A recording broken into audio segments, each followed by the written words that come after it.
Jimmy Kimmel thought he had the upper hand, but when Stallone responded with a line so sharp and unexpected, it instantly became the talk of the internet. It was just another Wednesday night at the El Capitan Theater on Hollywood Boulevard. The audience was buzzing, the lights warm, and the sound engineer was already priming the laughter track. Everything was in its place. Makeup touch-ups, teleprompter lines being loaded, producers giving last-minute instructions in hushed voices. Nothing about the night suggested that history was about to be made. Sylvester Stallone arrived right on time as expected, dressed in a navy blue sport coat with a black shirt underneath. He looked relaxed, maybe even amused. After all, he'd been doing talk shows longer than most of the crew had been alive. Tonight was meant to be straightforward. Talk about the second season of Tulsa King, maybe share a funny story from the set, then head home while the PR team took over. No surprises were anticipated, but attention had been building. Just a week earlier, Stallone had made waves with a casual comment in an interview with the Palm Beach Post. When asked about leadership and character in Hollywood, he casually referred to Donald Trump as a wrecking ball. Sure, but sometimes you need one to clear the junk. The internet did what it does. Some applauded, others criticized. Stallone didn't double down or backtrack. Instead, he let the comment linger. In today's climate, that practically guarantees someone will bring it up on air. And of course, that someone was Jimmy Kimmel. Kimmel was known for his sharp wit. He usually played it safe with most guests, but he wasn't afraid to take jabs at those who stirred the pot, especially when politics were involved. His team probably saw Stallone's comment as a perfect opportunity to roast the action hero turned political commentator. After all, Kimmel had roasted Trump before. Why not Stallone? Backstage, Stallone sipped his water and joked around with the hairstylist. He was at ease, like he'd done this hundreds of times. But if anyone noticed, his smile didn't quite reach his eyes that night. It wasn't nerves. It was readiness. There was a difference. The show began as usual. Kimmel delivered his monologue, with his typical blend of topical humor, jokes about tech billionaires, pokes at Hollywood divorces, and the like. Then the moment came. Ladies and gentlemen, my next guest is the man who made boxing gloves fashionable, who took on Russia in the Cold War, and who apparently thinks Donald Trump is the second coming of Abraham Lincoln. Please welcome Sylvester Stallone. The audience chuckled, some winced. Stallone walked onto the stage, smiling and waving at the crowd. He shook Kimmel's hand and sat down. Kimmel wasted no time. Without letting Stallone get comfortable, he leaned in and said with a sly grin, "So sly, Trump, huh? I guess Rocky took one too many hits to the head." Laughter erupted from the audience, but not everyone was laughing. Stallone just stared at him, not angry, not offended, but calmly observant. There was something in his eyes, a flicker of both really and okay, let's see what you've got. He tilted his head slightly and smiled. "Yeah, maybe," he said, pausing just long enough to make the room feel awkward. "But at least I didn't get slapped on Oscar night and do nothing." The room went silent. It wasn't awkward, it was charged, and then an eruption of laughter filled the space. This wasn't just a reaction to a clever line. It was an acknowledgement of who had delivered it. Stallone had just flipped the script live, and everyone knew it. For the first time that night, Kimmel was caught off guard. His smile faded, and he leaned back in his chair, blinking. "Okay," he said with a forced chuckle. "We're going there tonight." Stallone didn't immediately respond. He let the silence stretch, owning the moment in a way only someone with decades of experience could. He didn't need to shout or raise his voice, he just leaned forward slightly, speaking in that gravelly tone everyone recognized. "You know, Jimmy, I've taken and delivered punches on screen for more years than I can count. I'm used to people coming at me. I'm also used to getting back up." His tone wasn't defensive, it was deliberate. "But these days everyone's swinging and nobody's standing for anything," the audience murmured quietly, picking up on the shift. Kimmel tried to diffuse the tension. "Well, hey, I was just messing around." But Stallone wasn't having it. "I know you were," he nodded. "But maybe that's the problem. Everything's a joke." Say something real and people get nervous. Crack wise and suddenly you're safe again. It wasn't anger. It was calm, focused, almost philosophical. He wasn't roasting Kimmel anymore. He was speaking directly to the viewers. Look, I get it. I said something, people reacted, that's fine, I'm not trying to preach, I'm not a politician. But I've spent 50 years creating characters who believe in something. Loyalty, courage, persistence. They weren't perfect. Neither am I. But I made sure they meant something. The audience began clapping. Louder this time. Not just the people in the studio, but even the crew off stage. Kimmel, visibly scrambling, tried to regain control. Okay, well, I don't want this to turn into a TED Talk. Stallone gave him a half smile that was sharper than any insult. Nah, Jimmy, TED Talks are for people who rehearse their truth, I'm just saying mine. The audience erupted again, not because it was a punchline, but because it felt real. It didn't feel scripted. Stallone wasn't performing anymore. He was simply speaking, and people were listening. The energy in the room had shifted completely. Kimmel wasn't controlling the conversation anymore, he was barely keeping up. He tried to steer things back to safer ground. Let's talk about Tulsa King. The show's got you doing some crazy stunts for a guy your age. Stallone raised an eyebrow. You mean for a guy who's 77 and still more flexible than your writers? Laughter. Another jab landed, sharp and effortless. Kimmel chuckled. I walked right into that. You did, Stallone said, pointing a finger at him. But don't worry, it happens to a lot of people. The back and forth continued. Stallone's calm demeanor and sharp remarks striking with the precision of a seasoned fighter. He settled back in his chair, took a sip of water and leaned forward. You can make jokes about Rocky all you want, he added, but Rocky didn't quit. That's why people still care. The applause grew louder, more genuine this time. There was no cue light for it, it was just an organic response. But Stallone wasn't done yet, not even close. The audience leaned in, now more than just entertained. They were invested. The talk show couch had transformed into something more, like a fireside bench where every word from Stallone carried weight. Kimmel, to his credit, had calmed down. His smile had faded, but he wasn't fighting back anymore. There was a quiet respect settling in the air. Maybe it was earned, maybe it was forced, either way it was there. You know what I think is funny? Stallone said, his shoulders shifting slightly. It's how everyone's always looking for something to believe in, but no one wants to say it first. Everyone's waiting for someone else to go first. And that's the problem. Kimmel raised an eyebrow. So you think it's your job to go first? Stallone gave a half shrug. Not my job, just my habit. I didn't grow up with much. No money, no clout, but I had a voice. Took me a long time to figure out how to use it. I wrote Rocky on a coffee table in a one-bedroom apartment with a dog I could barely afford to feed. There was no self-pity, just reflection. That script got rejected dozens of times. Studios offered me money to sell it, but they didn't want me. They wanted someone prettier, someone smoother. I said no because if I'm putting my name on something, I need to believe in it, even if no one else does. The room was silent now. Even Kimmel was listening intently. Stallone smiled faintly and glanced around at the crowd. I've seen this industry chew people up for less. Good actors, good people who didn't play the game, who didn't say the right thing at the right time. Now it's all about timing. Who you follow, who you unfollow, who you tweet, who you retweet. He turned back to Jimmy. So yeah, I said, something about Trump. It wasn't a strategy, it wasn't a stunt, it was just one man's opinion. People freaked out, but if they freak out over words, that says more about them than it does about me. The applause started again, this time unprompted. Kimmel cleared his throat, attempting to steer the conversation back to safer territory. You've always had a kind of grit to you, he said.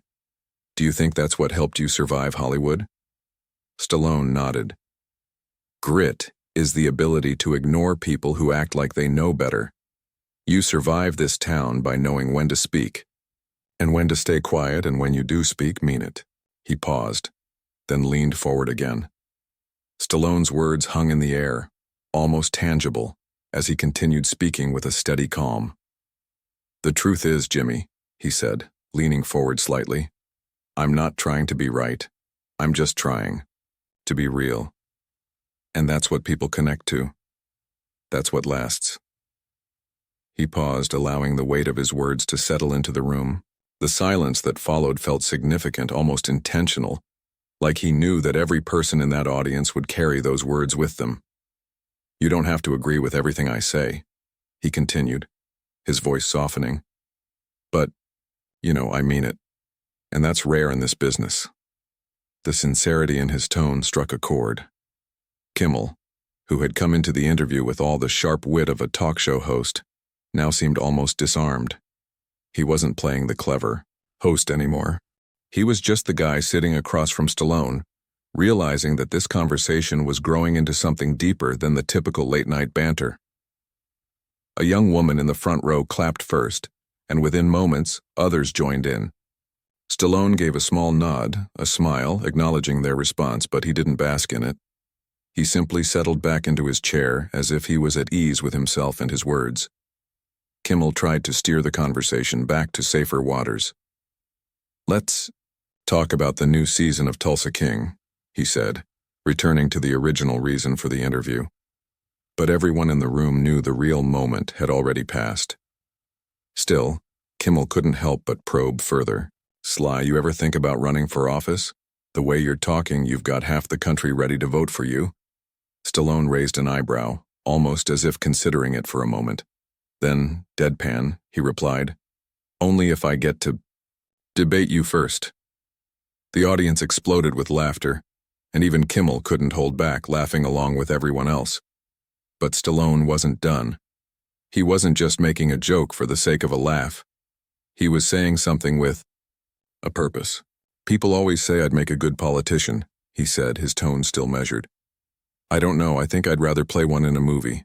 That way I don't have to lie." The crowd responded with a mix of chuckles and applause.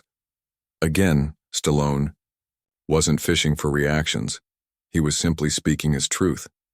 Kimmel leaned in, intrigued. "Do you ever worry that this kind of talk might hurt your career? Saying things like that?" Stallone met his gaze without hesitation. "Jimmy, I'm 77 years old. Do you think I'm worried about career points now? I've done the work. I've told my stories. If I lose a deal because someone doesn't like how I vote, then maybe that deal wasn't worth it to begin with." The room hummed with an approving murmur. Stallone's response wasn't designed to be provocative, but it was undeniable in its honesty. You reach a point in life where you realize all the awards, all the red carpets, they don't really mean anything if you're afraid to speak, he continued. Fear of being wrong, fear of being alone, that keeps people quiet. And quiet people don't change anything. Kimmel nodded slowly, as if considering the weight of Stallone's words. "So, what's the lesson?" Stallone smiled, but it wasn't the usual Hollywood grin. "Don't be afraid to be yourself. Pissing people off is just a side effect." This time the laughter was louder, the applause stronger, more authentic. The crowd didn't just respond to a punchline. They were reacting to something deeper, something that felt real in a world increasingly filled with scripted outrage. The clip of Stallone's one-liners, the Oscar slap joke, the debate you first moment, everything was already circulating. Online. Social media was ablaze, and people were reacting in real time, sharing the clip across TikTok, YouTube, and Twitter. Comments flooded in, many of them expressing the same sentiment. Sly said what we're all thinking. In the green room, producers were glued to their phones, watching the shares and likes soar with every passing second. One assistant whispered to another, "We've never had this kind of reaction, not this fast." Stallone, sitting back in his chair, watched as the applause faded into the background. He had one more point to make. "You know," he said, his voice steady, "there's a reason Rocky never ran for office. He fought in the ring. He fought for people, but he never wanted power. He just wanted to matter. That's the difference." The studio fell into a rare stillness. It wasn't uncomfortable, but there was a sense that everyone was processing what Stallone had just said. Even Kimmel gave a small nod. Not the host's typical acknowledgement, but something more human, more real. "You're a different kind of guest, Sly," Kimmel said quietly. Stallone smirked. "Yeah, I come with a message and a left hook. But in the end, the night wasn't about the back and forth or the comebacks. It was about something much more profound: respect." By the time Stallone left the studio, the interview had already become a cultural moment. It wasn't just another viral clip. It was a conversation that people couldn't stop thinking about.